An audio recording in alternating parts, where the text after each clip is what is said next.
Life Lessons from the Spies, the Statue of Liberty, and Your Self-Image. Today in 1885, in New York Harbor arrived a boat from France filled with 214 crates, in which contained the components of the Statue of Liberty. The construction would begin soon thereafter, 140 years ago today, June 17th, 1885.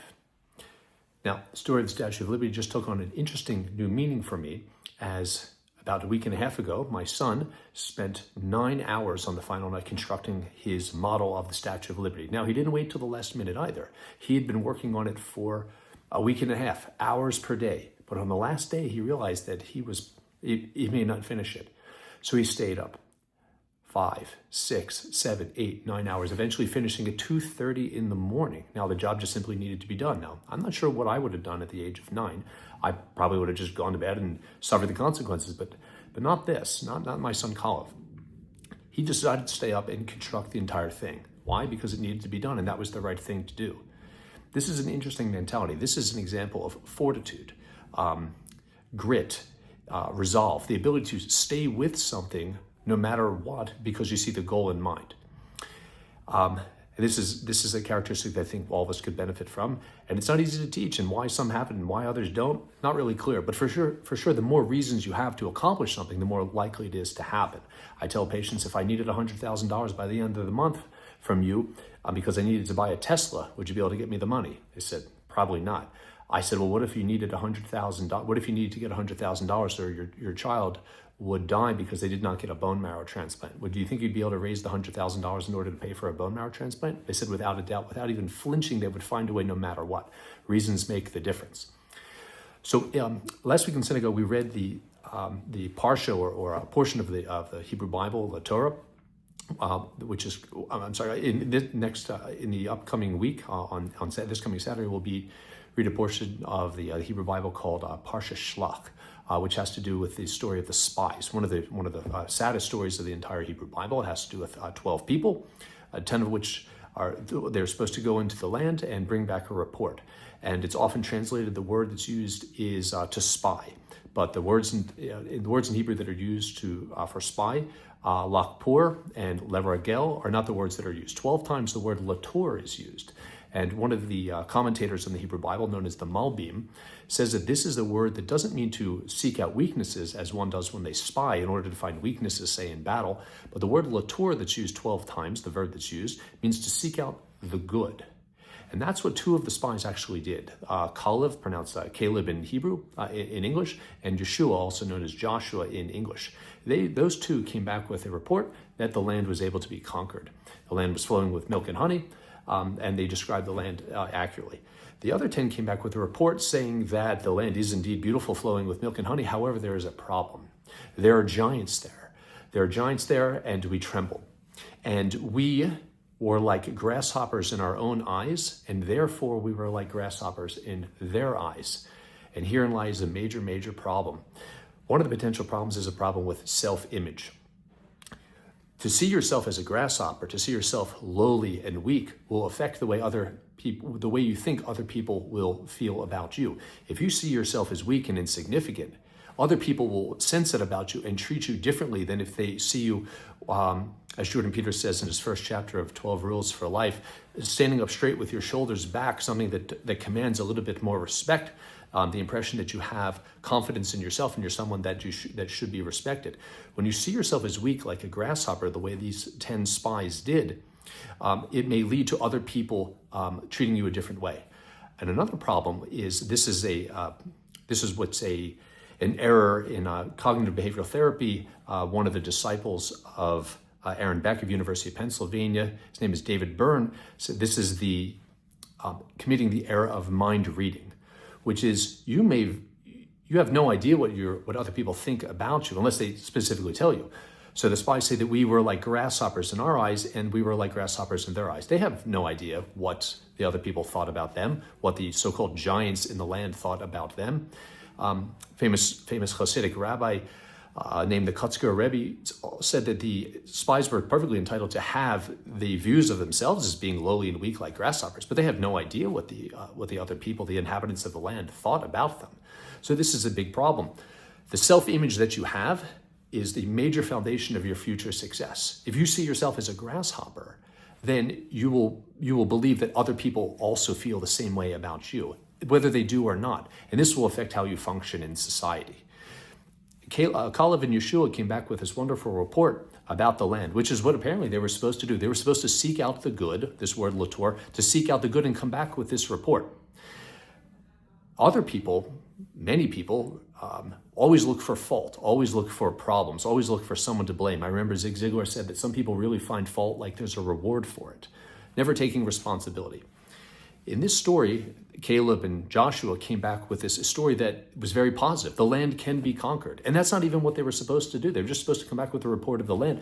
It's only when the 10 other spies said the land cannot be conquered that they interjected Yeshua and Caleb and said, no, we can conquer the land. The Almighty is with us. So they had a more positive view. Now, whether or not they could actually conquer the land, who knows? But the report they came back with was what they were supposed to do, which is they were supposed to seek out the good. And often in life, we find ourselves always looking to find the negative. But in this case, they were told to go and find the good, seek out the good, and bring back that report. And the other spies came back with this very negative report, and Yeshua and Caleb had to interject and say, no, this is not the case. We can conquer it.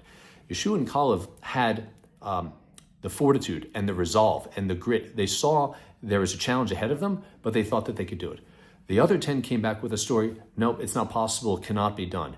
And the interesting thing, from a biblical perspective, is that a year before, by the sea, after they had crossed the Sea of Reeds, they sang a song saying that all the nations in the world are terrified of them because of what had been done.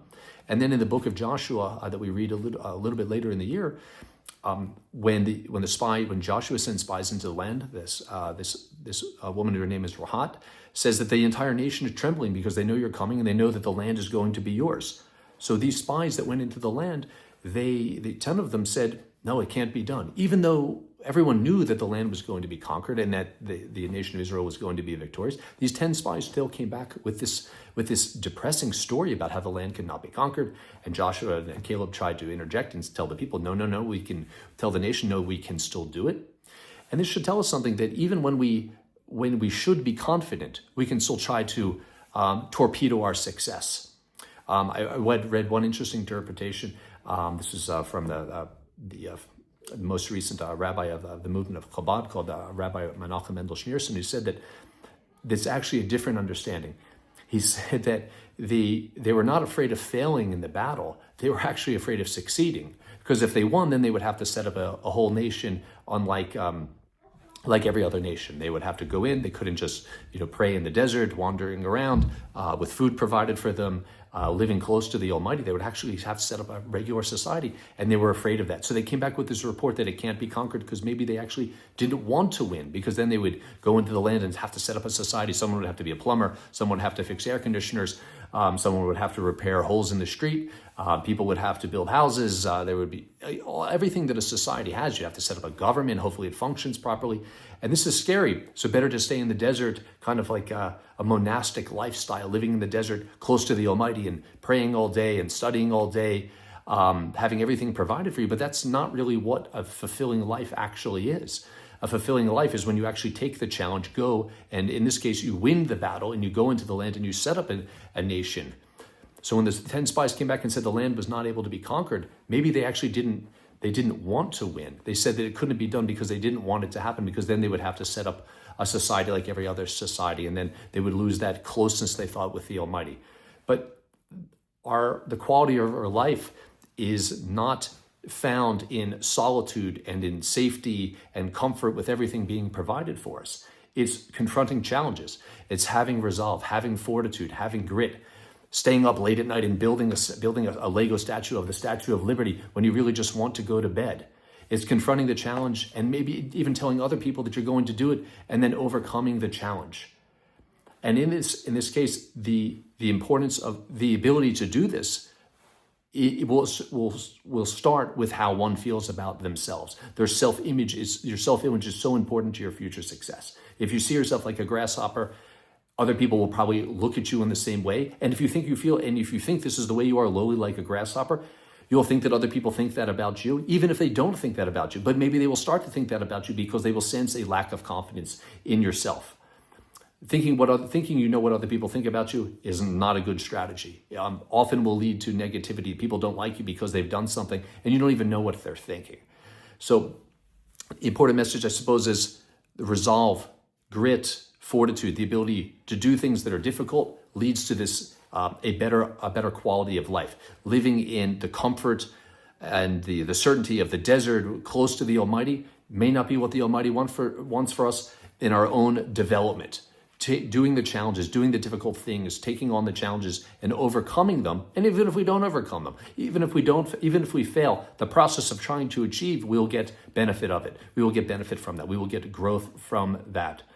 So the important thing is, remember the importance of your self-image. If you see yourself as low, other people are going to see you that way. Other people may start to look at you in that way. And if you see yourself this way, you may think that other people think something about you in a negative way that maybe they don't. And you're entitled to have opinions about yourself, but you have no idea what other people are going to be thinking about you unless they specifically tell you. And to seek out the good, this verb lator that's used in Hebrew in this specific passage, where you're not seeking out the weaknesses, you're trying to seek out the good. That is what the goal was. And the 10 spies came back with a negative report. That's not even what they were supposed to do. They were just supposed to seek out the good, and the Almighty was going to provide everything and be at the helm and win the battle. So to see the good, to look and find the good, and this is one of the beautiful things about Caleb and Joshua, is that they could see the good, they could pick out the good. And this is an important quality for us to have in situations. With as bad as it is, the situation can likely be worse. If it's bad for you, it's probably way worse for someone else. In America, we have problems that other parts of the country, people wish they had problems like us. My iPhone screen broke, or my tablet screen broke, or my Android broke, or I got a notice from the HOA. These are not in this whole scope of things. These are not major problems. These are what are called first world problems. So put things in perspective. Look for the good. Don't look for the bad. And if you consistently do this on a daily basis, I remember Rabbi Zeldman from Aish Torah in Jerusalem had us do an exercise. He said, try to list 100 things that you are grateful for.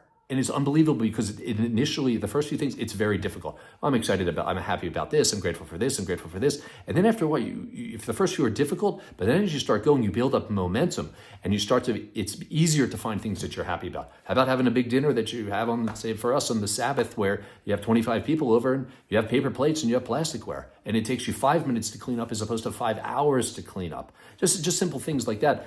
And it teaches you to become what Zig Ziglar used to refer to as a good finder, as opposed to a fault finder or a negative finder. There are people that will always look for the bad, always look for the negative, always look to blame other people, to make excuses, to find blame in other people. And this is not a good quality.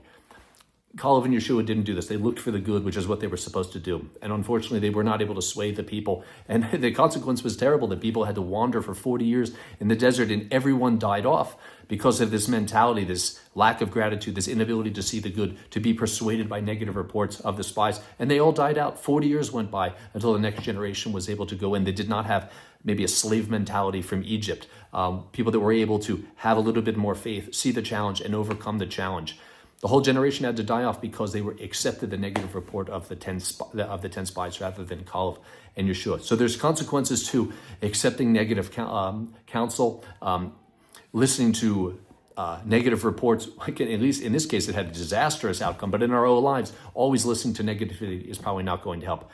Now, conversely, always looking to find the good and not in being completely oblivious of negative things and possible bad outcomes, that's probably not helpful either. But we can always probably be a little bit more positive, look for the good a little bit more, have a little bit more fortitude, stay up a little longer than we want to in order to accomplish something.